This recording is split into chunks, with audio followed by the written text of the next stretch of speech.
உரிய மரியாதை கொடுத்து மணிமண்டபம் அமைச்சு கொடுக்கணும்ன்ற கோரிக்கை வச்சிருக்கிறீங்க. நிச்சயமா நம்முடைய திராவிட மாடல் 2.2 ஆட்சி அமைஞ்சோன்ன இந்த கோரிக்கைகள் எல்லாம் நம்முடைய முதலமைச்சர் அவர்கள் இந்த விராலிமலை சட்டமன்ற தொகுதிக்கு நிச்சயம் செஞ்சு கொடுப்பாருங்கிற உறுதிமொழிய வாக்குறுதியை நான் உங்களுக்கு கொடுக்கிறேன். இன்னைக்கு நம்ம சொன்னதெல்லாம் நம்முடைய முதலமைச்சர் அவர்கள் செஞ்சு காட்டியிருக்கிறார். போன சட்டமன்ற தேர்தலுக்கு என்னென்ன வாக்குறுதி கொடுத்தோமோ அதையெல்லாம் நம்முடைய முதலமைச்சர் செஞ்சு கொடுத்திருக்கிறார். உதாரணத்திற்கு போன சட்டமன்ற தேர்தல் போது நாம சொன்ன முக்கியமான வாக்குறுதி பெண்களுக்கு கட்டணமில்லா பேருந்து திட்டம், விடியல் பயண திட்டம் கொடுப்போம்னு சொன்னோம். நாம ஆட்சி பொறுப்பேற்று முதலமைச்சரா பொறுப்பேற்று நம்முடைய முதலமைச்சர் போட்ட முதல் கையெழுத்து பெண்களுக்கு கட்டணமில்லா பேருந்து திட்டம் தான். அந்த திட்டத்தின் மூலம் ஒவ்வொரு மகளிரும் மாசம் 900 ரூபாயில இருந்து 1000 ரூபாய் வரைக்கும் சேமிச்சிருக்கிறாங்க. கல்வி ரொம்ப ரொம்ப முக்கியம். குழந்தைங்க பள்ளிக்கூடத்துக்கு வரணும். பள்ளிக்கூடத்துக்கு வரும்போது காலையில பசியோடு இருக்கக்கூடாதுன்னு நம்முடைய முதலமைச்சர் கொண்டு வந்ததுதான் முதலமைச்சர் காலை உணவு திட்டம்.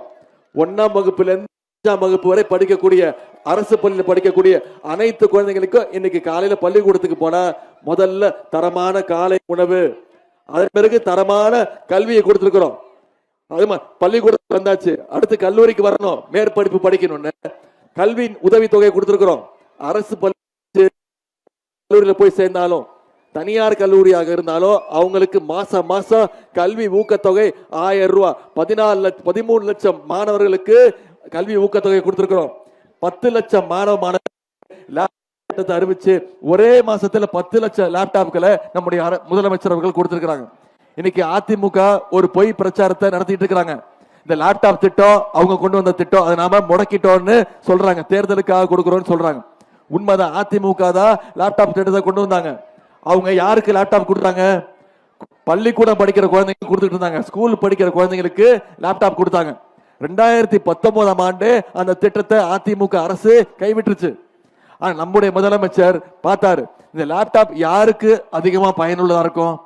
கல்லூரி படிக்கிற மாணவர்களுக்கு இன்னும் பயனுள்ளதா இருக்கும். மேற்படிப்பு படிக்க, ஒரு இடத்துக்கு போய் வேலைக்கு சேர, ப்ராஜெக்ட் ரிப்போர்ட் ரெடி பண்ணு கல்லூரி மாணவர்களுக்கு லேப்டாப் கொடுத்தா அதிகமா பயனுள்ளதா இருக்கும்னு 10 லட்சம் கல்லூரி மாணவிகளுக்கு இன்னைக்கு லேப்டாப் கொடுத்திருக்கிறோம்.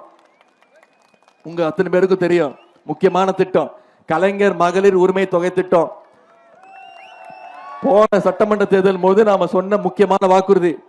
கடந்த 3 வருஷமா 1,31,00,000 மகளிருக்கு மாசம் 1000 ரூபாய் நம்முடைய மகளிர் உரிமை திட்டத்துல கொடுத்திருக்கிறார் நம்முடைய முதலமைச்சர்.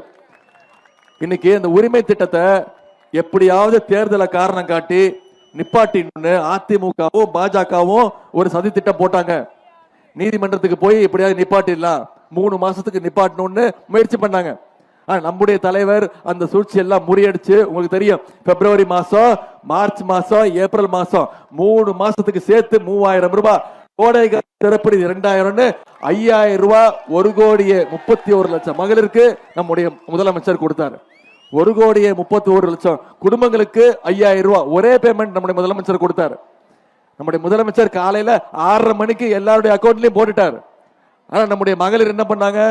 காலைல 9 மணிக்கெல்லாம் போய் பணத்தை எடுத்துட்டாங்க. என்ன காரணம்? மோடி அரசு மேல அவ்வளவு நம்பிக்கை.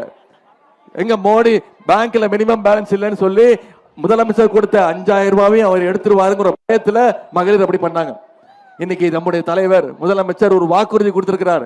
மீண்டும் திராவிட மாடல் 2.2 ஆட்சி அமைஞ்சோன்னு மகளிர் உரிமை தொகை 1000 ரூபாய் கிடையாது, அதை விரிவுபடுத்தி அதிகப்படுத்தி 2000 ரூபாய் கொடுப்பேன்னு வாக்குறுதி கொடுத்திருக்கிறார். முதலமைச்சர் காலை உணவு திட்டம் 5ஆம் வகுப்பிலிருந்து 8ஆம் வகுப்பு வரை விரிவுபடுத்தப்படும் உறுதிமொழி கொடுத்திருக்கிறோம். கல்வி ஊக்கத்தொகை 1000 ரூபாயிலிருந்து 1500 உயர்த்தப்படும் உறுதிமொழி கொடுத்திருக்கிறோம். ஓஏபி 1200 2000 ரூபாய் உயர்த்தி தருவோம்னு உறுதிமொழி கொடுத்திருக்கிறோம். அடுத்த 5 ஆண்டுகள்ல அனைத்து கல்லூரி மாணவ மாணவிகளுக்கும் 35 லட்சம் இலவச லேப்டாப் கொடுப்போம்னு வாக்குறுதி கொடுத்திருக்கிறோம். அடுத்த 5 வருஷத்துல கலைஞர் கனவு இல்லம் 10 லட்சம் கலைஞர் கனவு இல்லம் கட்டப்பட்டு யார் யாருக்கெல்லாம் வீடு இல்லையோ எல்லாருக்கும் வீடு கொடுக்கப்படும் வாக்குறுதி கொடுத்திருக்கிறோம். முக்கியமான வாக்குறுதி உங்களுக்கு தெரியும். ஆட்சி அமைஞ்சோன்னு நம்முடைய முதலமைச்சர் அவர்கள் ஒவ்வொரு மகளிர்கிட்டையும் 8000 ரூபாய் மதிப்புள்ள ஒரு கூப்பன் கொடுத்துருவோம். அந்த கூப்பன் வச்சு மகளிர் அவங்க வீட்டுக்கு என்ன தேவையோ, என்ன மின்சார சாதனம் தேவையோ, ஃப்ரிட்ஜ் வேணா ஃப்ரிட்ஜ், டிவினா டிவி, ஏசினா ஏசி, குக்கர்னா குக்கர், உங்களுக்கு என்ன தேவையோ முதலமைச்சர் என்ன சொல்லிட்டாரு, மகளிர் அவங்க வீட்டுக்கு என்ன தேவையோ அவங்களே முடிவு எடுத்துக்கிறோம் அப்படின்னு முதலமைச்சர் வாக்குறுதி கொடுத்திருக்கிறாங்க. இவ்வளவு திட்டங்களும் நிறைவேறணும்னா மீண்டும் நம்முடைய திராவிட மாடல் 2.2 ஆட்சி அமையணும். அதற்கு அண்ணன் செல்லப்பாண்டியன் அவர்களை இந்த விராலிமலை சட்டமன்ற தொகுதியிலிருந்து நீங்க தேர்ந்தெடுத்து அனுப்பணும். செய்வீங்களா? நான் இவ்வளவு நேரம் பேசினேன்ல, என்னென்ன திட்டங்களை கடந்த 5 வருஷம் செஞ்சிருக்கோம் அப்படிங்கறத சொன்னேன்.